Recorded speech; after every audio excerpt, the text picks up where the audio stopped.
This is a story about a world obsessed with stuff. It's a story about a system in crisis. We're trashing the planet, we're trashing each other, and we're not even having fun. The good thing is that when we start to understand the system, we start to see lots of places to step in and turn these problems into solutions.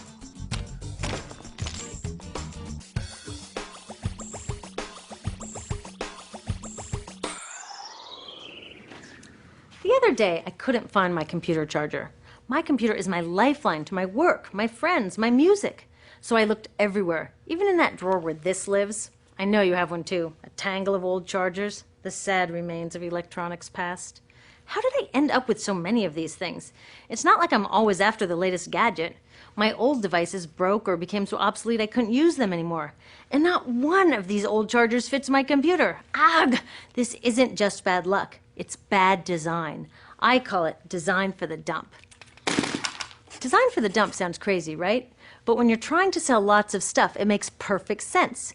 It's a key strategy of the companies that make our electronics. In fact, it's a key part of our whole unsustainable materials economy. Design for the dump means making stuff to be thrown away quickly. Today's electronics are hard to upgrade, easy to break, and impractical to repair. My DVD player broke and I took it to a shop to get fixed. The repair guy wanted $50 just to look at it. A new one at Target cost $39. In the 1960s, Gordon Moore, the giant brain and semiconductor pioneer, predicted that electronics designers could double processor speed every 18 months. So far, he's been right. This is called Moore's Law. But somehow, the bosses of these genius designers got it all twisted up. They seem to think that Moore's Law means every 18 months we have to throw out our old electronics and buy more. Problem is, the 18 months that we use these things are just a blip in their entire life cycle. And that's where these dump designers aren't just causing a pain in our wallets, they're causing a global toxic emergency. You see, electronics start where most stuff starts, in mines and factories. Many of our gadgets are made from 1,000 different materials, shipped from around the world to assembly plants. There, workers turn them into products using loads of toxic chemicals like PVC, mercury, solvents, and flame retardants. Today, this usually happens in far-off places that are hard to monitor, but it used to happen near my home in Silicon Valley, which, thanks to the electronics industry, is one of the most poisoned communities in the US. IBM's own data revealed that its workers making computer chips had 40% more miscarriages and were significantly more likely to die from blood, brain, and kidney cancer. The same thing is starting to happen all around the world. It turns out the high-tech industry isn't as clean as its image.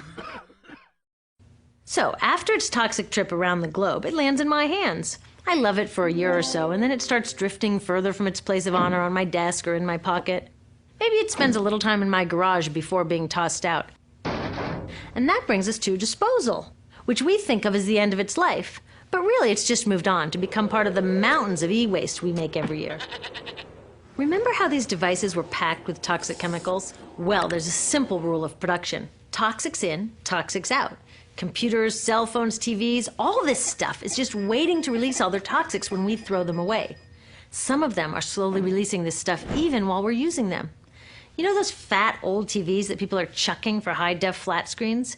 They each have about 5 pounds of lead in them. Lead, as in lead poisoning. So, almost all of this e-waste either goes from my garage to a landfill or it gets shipped overseas to the garage workshop of some guy in Guiyu, China, whose job it is to recycle it.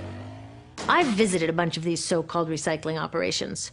Workers without protective gear sit on the ground smashing open electronics to recover the valuable metals inside and chucking or burning the parts that no one will pay them for.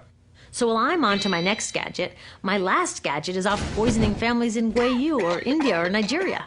Each year we make 25 million tons of e-waste, which gets dumped, burned, or recycled.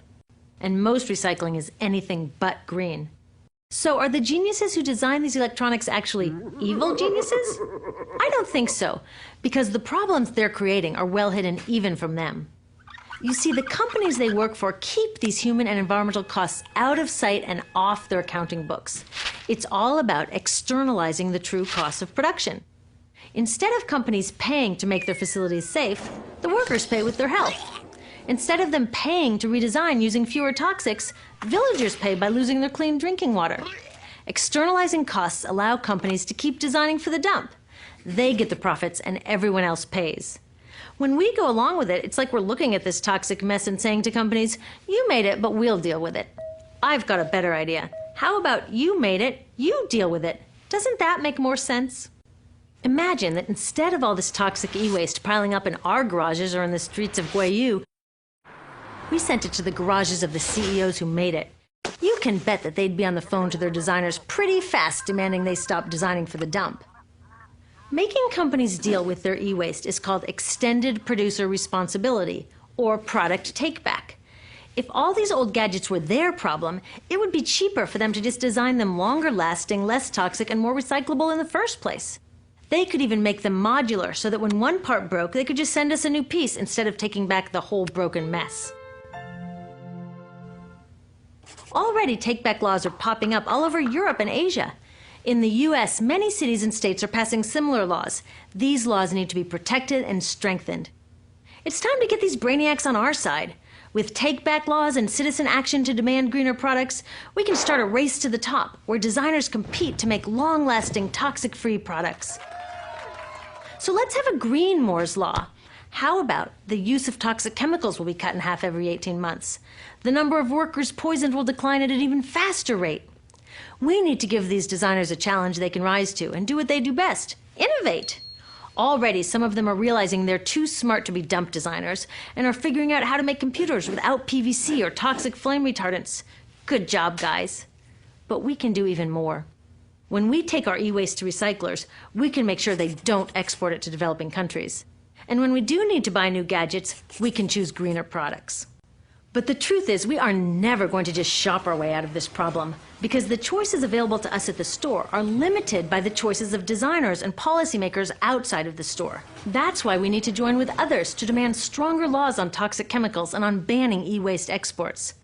There are billions of people out there who want access to the incredible web of information and entertainment that electronics offer. But it's the access they want, not all the toxic garbage. So let's get our brains working on sending that old design for the dump mentality to the dump where it belongs, and instead building an electronics industry and a global society that's designed to last.